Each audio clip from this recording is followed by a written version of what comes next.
Bueno, ha tenido sobre la palabra el perito psicólogo Pablo Martínez Suárez de Lima.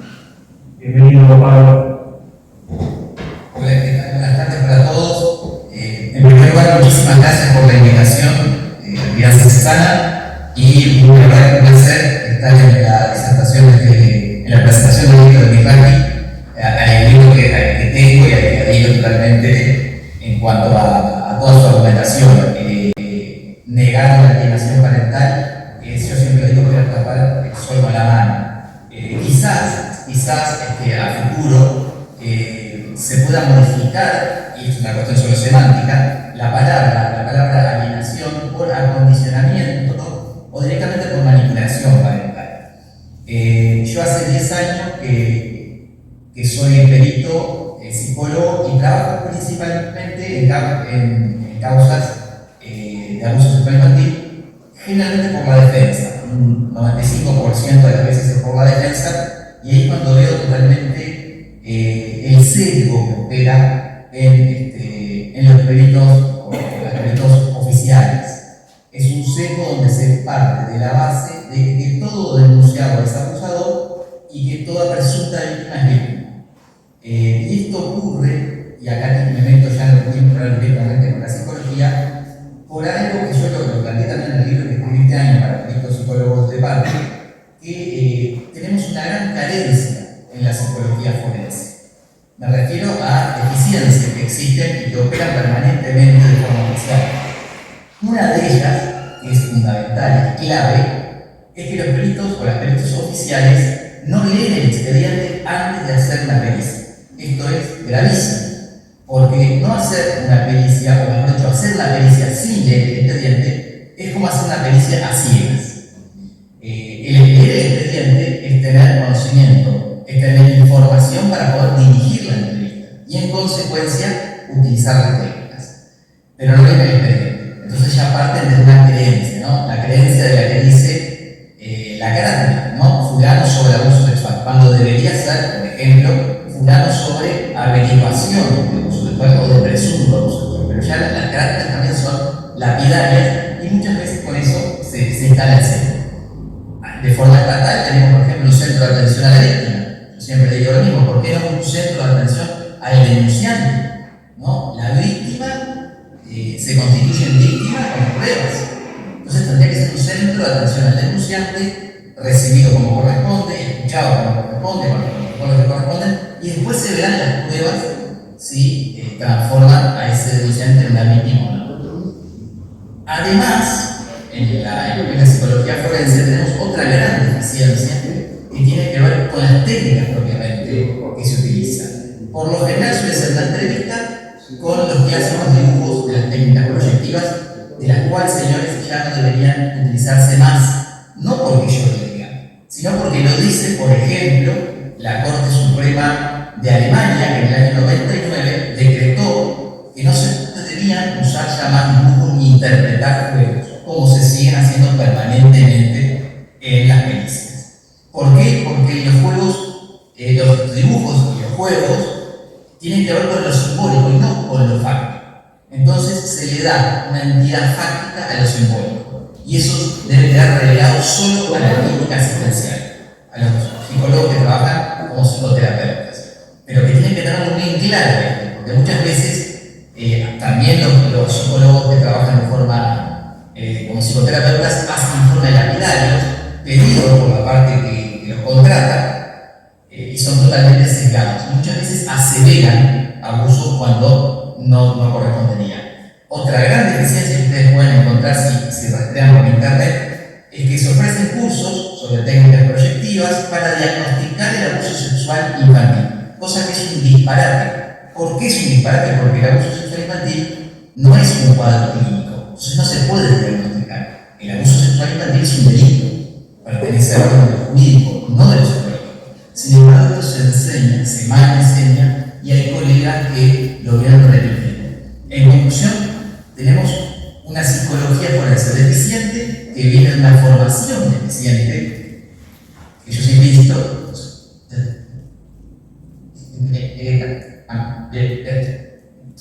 en los planes quizás hay una base epistemológica muy fuerte, o de posturas que son más filosóficas que científicas. Ahí me parece que se cortó un poquito, ¿no? Sí, se cortó un poquito.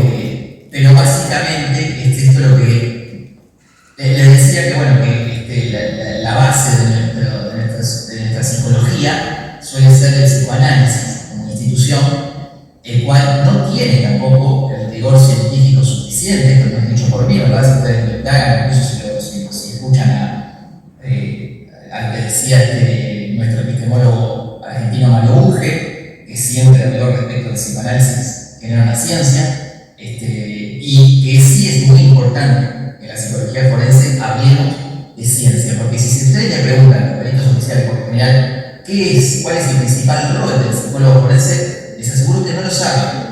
Y el rol que tiene el perito psicólogo hacia la justicia es asesorar a los juzgadores, a los magistrados, tratar de ayudarlos a discernir entre lo objetivo de lo subjetivo, cuando eso se puede. Freud, por ejemplo, decía que no importa la verdad de los hechos, sino la fantasía que esos hechos generan. Eso está muy bien en el ámbito clínico asistencial, es que los psicólogos tienen pacientes, pero no en forense.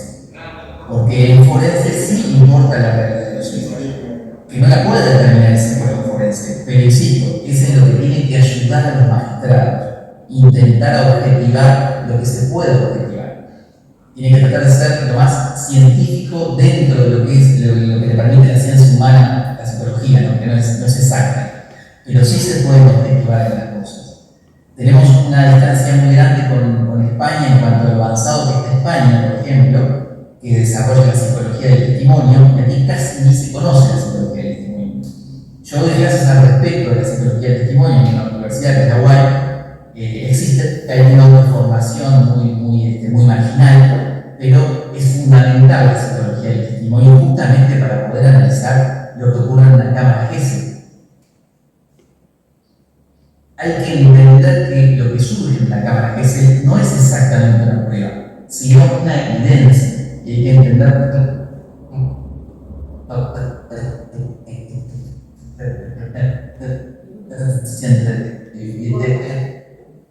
investigando, y eso solamente el plexo probatorio para determinar si tiene que o no. La cámara Gesell es lo mismo. El relato que se obtiene en la cámara Gesell no es una prueba en sí misma. Es decir, lo que diga el niño en la cámara Gesell tiene que ser alzado, tiene que atravesar el camino de la ciencia, digamos, de la psicología.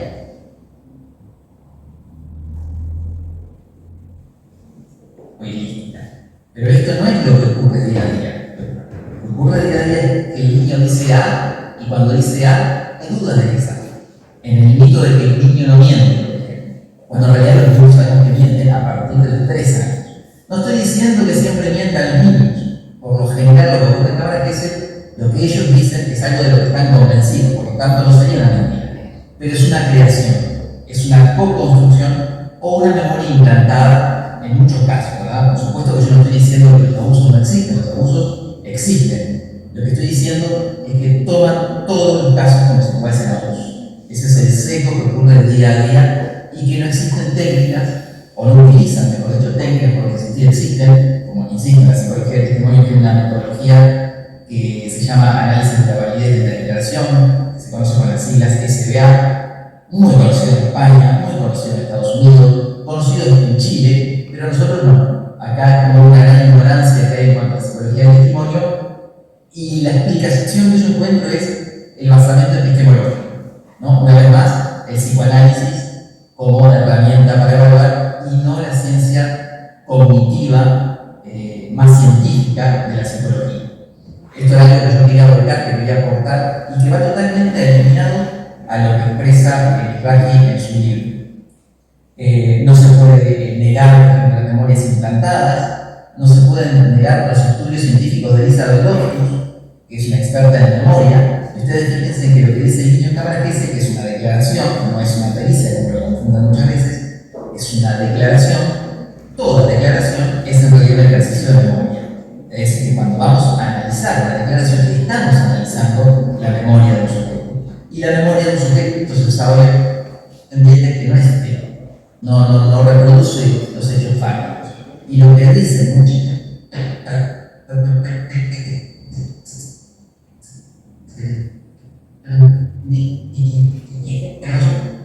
no es el resultado en el medio entre que se hizo la denuncia y la cámara.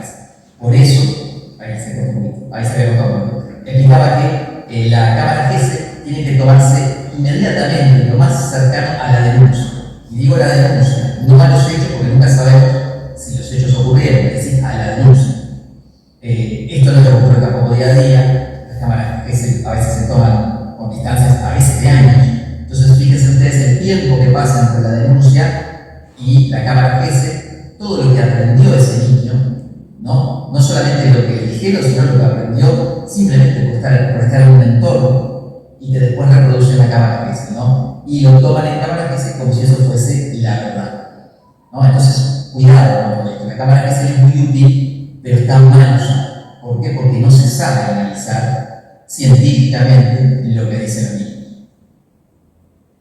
Si tenías una consulta con respecto a esa situación de la demora de la cámara GESE, que tanto si la denuncia realizada es verdadera, termina siendo perjudicial para lograr la prueba fehaciente, porque el niño puede llegar a olvidarse con el paso del tiempo de algún supuesto hecho abusivo, y si la denuncia es falsa, con el paso del tiempo, la persona que tiene la mala intención de hacer una falsa denuncia termina reforzando el implante de memoria para con el menor. ¿Qué opinión tendréis al respecto?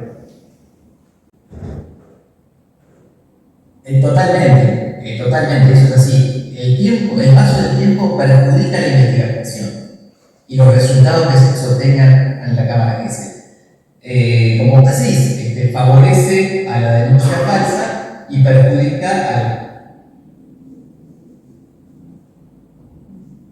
que se investigan mal, se investigan muy mal. Las fiscalías, que se llaman muchas veces especializadas en delitos sexuales, investigan mal. La prueba de esto es que cuando hay una denuncia, en lugar de enviar inmediatamente la orden de la cámara GESE y en paralelo, inmediatamente, una trabajadora o un trabajador social a la escena de los hechos para recoger fotografías del lugar, para que después el perito que toma la cámara GESE pueda contrastar la información. Esto no ocurre, muchas veces los niños dicen, está en tal lugar, las cosas se dan de tal forma, y las psicólogas lo asumen como verdadero, no lo contrastan. Le pueden estar diciendo cualquier cosa que no lo contrastan. Tienen que tener una información del lugar de los hechos, y eso corresponde a la investigación de la fiscalía. La mayoría de las veces lo aporta la defensa, cuando puede hacerlo. Entonces simplemente creen lo que dicen, le dan el ok porque lo dice con estructura lógica, lo dice con ciertos detalles, y eso es suficiente. Creen que eso es suficiente. Lo que ocurre también muchas veces es que lo dicen en medio de una situación angustiosa, de llanto, de quiebre emocional. Entonces dicen que eso evidencia credibilidad, cuando esto no es así. Se ha demostrado que por más angustia que pueda presentar un niño, la angustia puede deberse a muchos otros motivos, incluso a la situación jurídica que está atravesando. Ese no es un argumento para acreditar verosimilitud del relato. Y quizás algo todavía muchísimo más grave es cuando los niños en cámara GESE no dicen nada, no hay ningún relato que confirme nada. Entonces, fíjense en el sesgo cómo pegan estos casos. Dicen, tenemos que interpretar el silencio. Y tenemos que enviar a este niño a tratamiento para ver si en el tratamiento puede elaborar el trauma y ahí puede aflorar el relato que están buscando. Parte de un sesgo o de un doble sesgo. Creer que el niño está traumado y creer que el niño vivió lo que se está denunciando y esperar a que surja o diga algo en el tratamiento, lo cual es iatrogénico, es mala praxis. Están enviando a un niño donde no se confirmó un abuso a un tratamiento, porque después la psicóloga o el psicólogo que lo va a tratar lo asume como una víctima de abuso y empieza un tratamiento esperando encontrar algo a favor de un abuso. Es decir, una vez más encontramos el sesgo, la equivocación al analizarse, el paso del tiempo que influye, y otra cosa que no se investiga nunca en nuestro medio es la posibilidad de la sugestionabilidad que todos los niños tienen. todos los niños son muy susceptibles.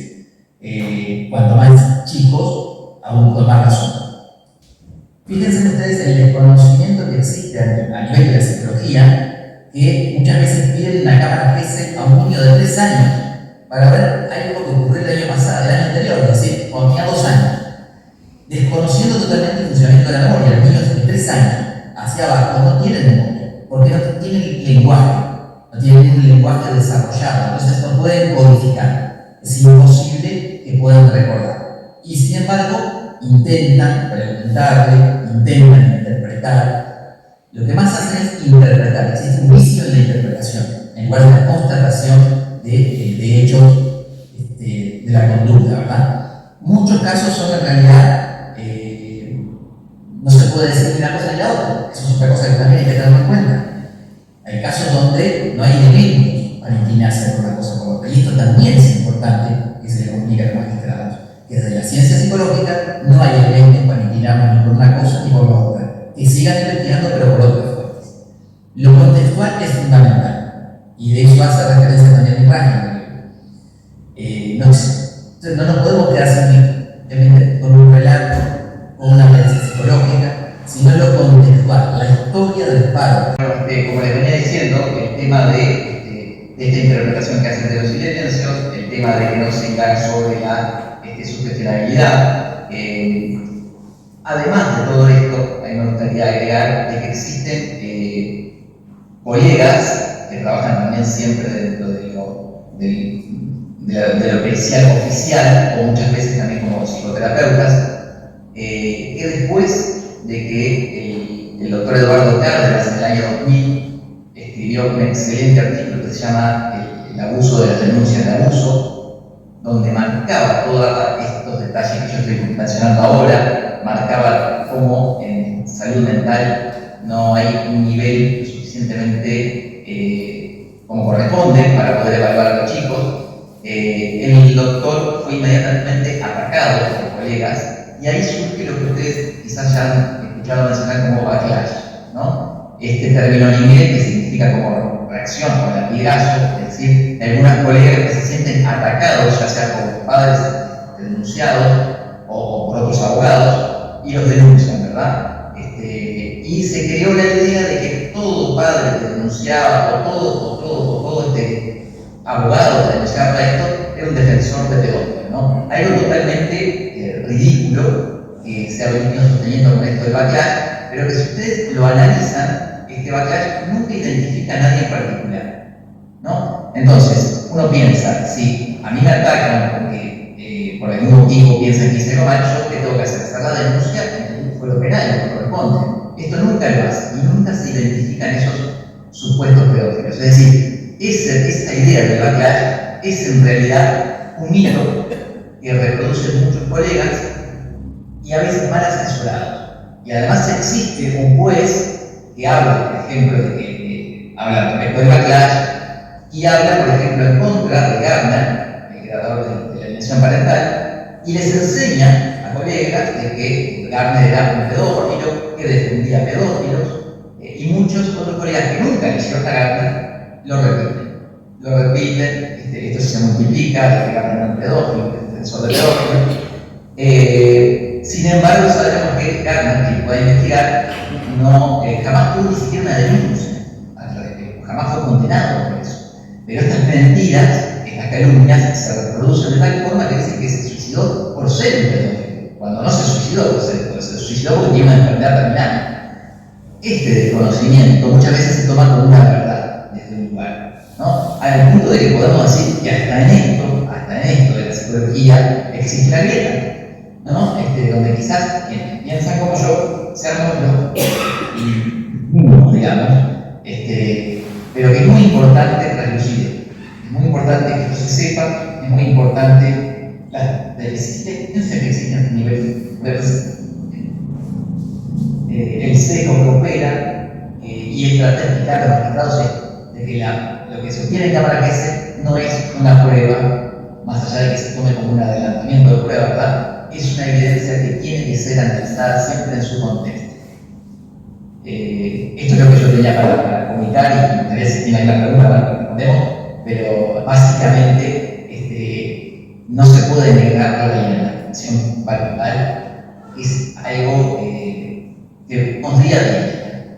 Tienen causas en las denuncias que vemos día a día, en contextos principalmente de abuso simple, ¿no? Aquellos tocamientos, y algunas denuncias casi tan ridículas como una niña, por ejemplo, que soñó que lo seguía el papá, y ese papá, bueno, tiene que estar en problemas con la mamá, y a partir de ahí, con la interpretación de algún dibujo, aparece la denuncia de abuso, ¿no? Y la fiscalía da para adelante simplemente por este tipo de denuncia, ¿no? Y después se le hace la cámara GESEL. En la cámara GESEL puede llegar a decir más o menos lo mismo, agregar un poco más, el tiempo pasó, y tenemos un detenido.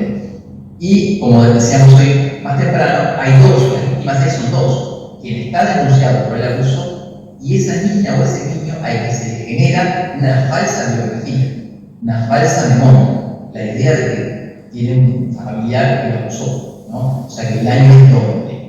Existe mucha mala praxis en escuelas dentro de lo pericial, y dentro de lo asistencial también. Te quería hacer una consulta con respecto al abordaje por parte del psicólogo entrevistador de cámara GESEL. ¿Tiene que haber varias hipótesis con las cuales debería manejarse? Por supuesto, claro.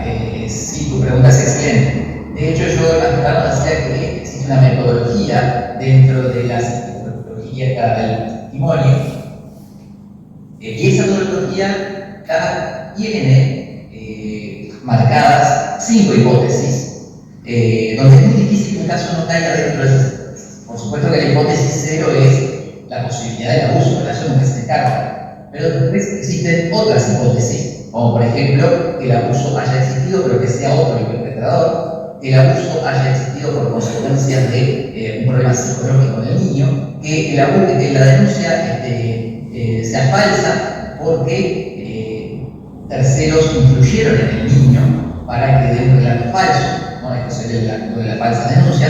Es decir, la metodología ya cuenta con diferentes hipótesis. Y esa metodología es científica, y eso tiene que ver con lo científico. Justamente activar a varias hipótesis explicativas, ¿no? Y que la evidencia después vaya inclinándose por una o por la otra.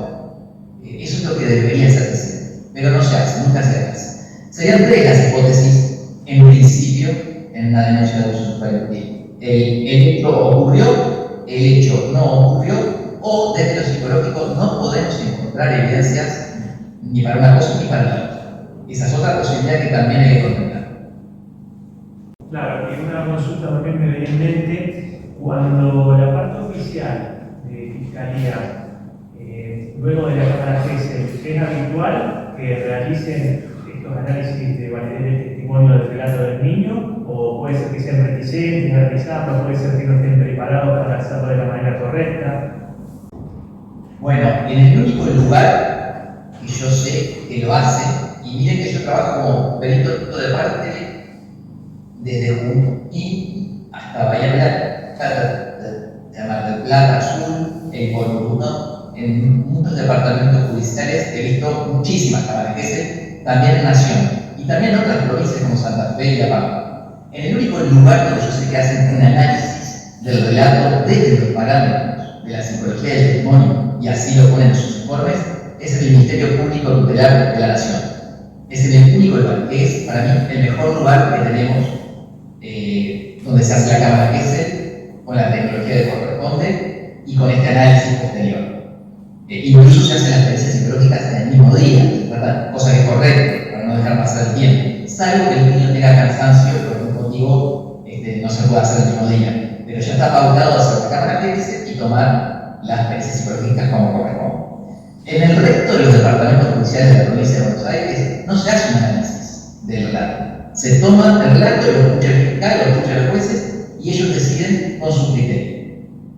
No se suele hacer un informe. Y cuando hay algún informe a pedido del juez sobre la cámara GESEL, es siempre lo mismo. El relato verosímil, porque hay una estructura lógica, ciertos detalles, por lo emocional y nada más.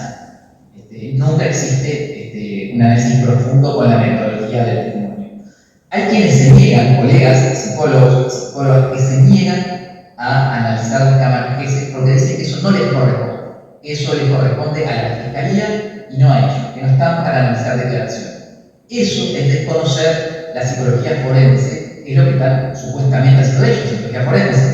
Porque la psicología forense, cuando surge a finales del siglo XIX, lo primero que le requieren a los psicólogos es justamente expedirse sobre testimonios. Y ahí aparece la psicología del testimonio en Alemania, con Hugo Müsterberg, como fue es el referente que comenzó a analizar los relatos. Por supuesto que esto lo desconocen casi, ¿sí? Y se niegan a hacerlo.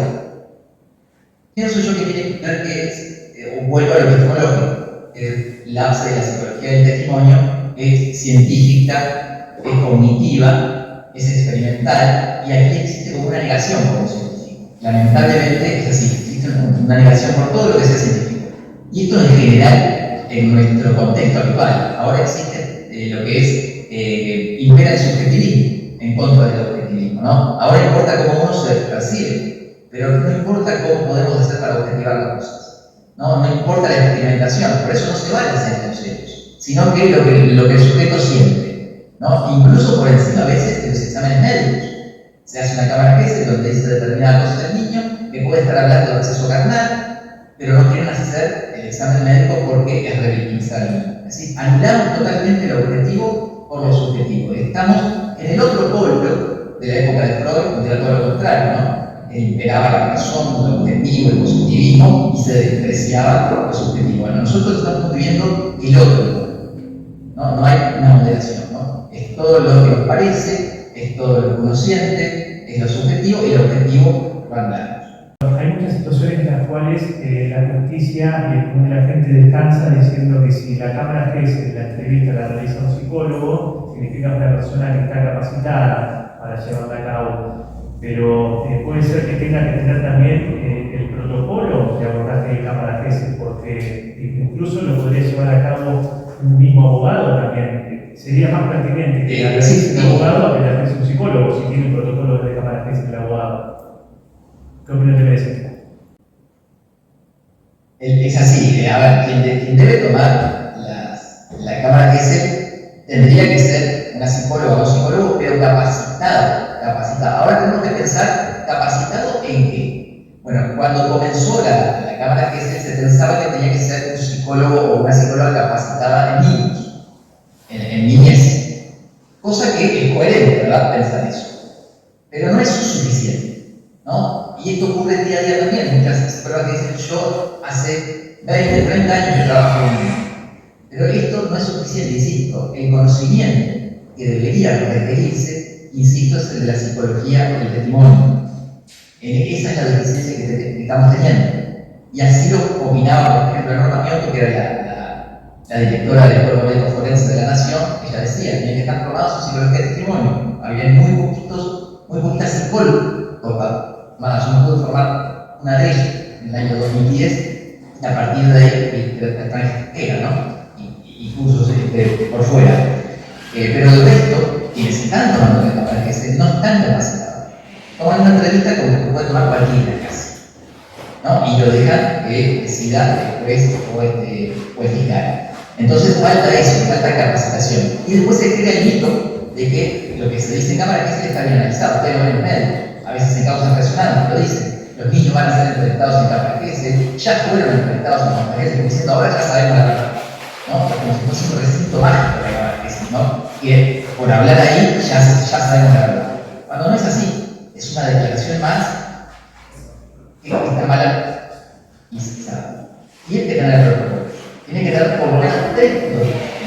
Yo les digo que a veces no sirve ninguno. Uno de ellos sería el de UNICEF, el de las buenas prácticas, que es para la no revictimización. Otro debería de ser para tomar el testimonio de la forma de lo más aséptica posible, es decir, tomarlo de la forma menos contaminada posible, es decir, sin inducciones, sin interrupciones, en lugar de darle información al niño, como se hace muchas veces, obtener información del niño, es decir, no inducirlo. Para eso también existen protocolos, como por ejemplo el Michigan, el RATAC, que no se utilizan, ¿no? El niche se suele utilizar en nación, como te decía, en el Ministerio Público Tutelar. Y un último protocolo que es el protocolo judicial, ¿verdad? Que interesa a las partes que están investigando, ¿no? ¿Qué ocurrió? ¿Dónde ocurrió? ¿Cuándo ocurrió? ¿Quién fue? Y depende de lo que sea, se fue por encima de la ropa, se fue por debajo de la ropa, que es una pregunta inductiva en sí, pero necesaria desde el punto de vista judicial, hay que hacerla. Pero hay que tener también conocimiento de que cuando a un niño se le pregunta con opciones, el niño tiende a elegir de las opciones la última.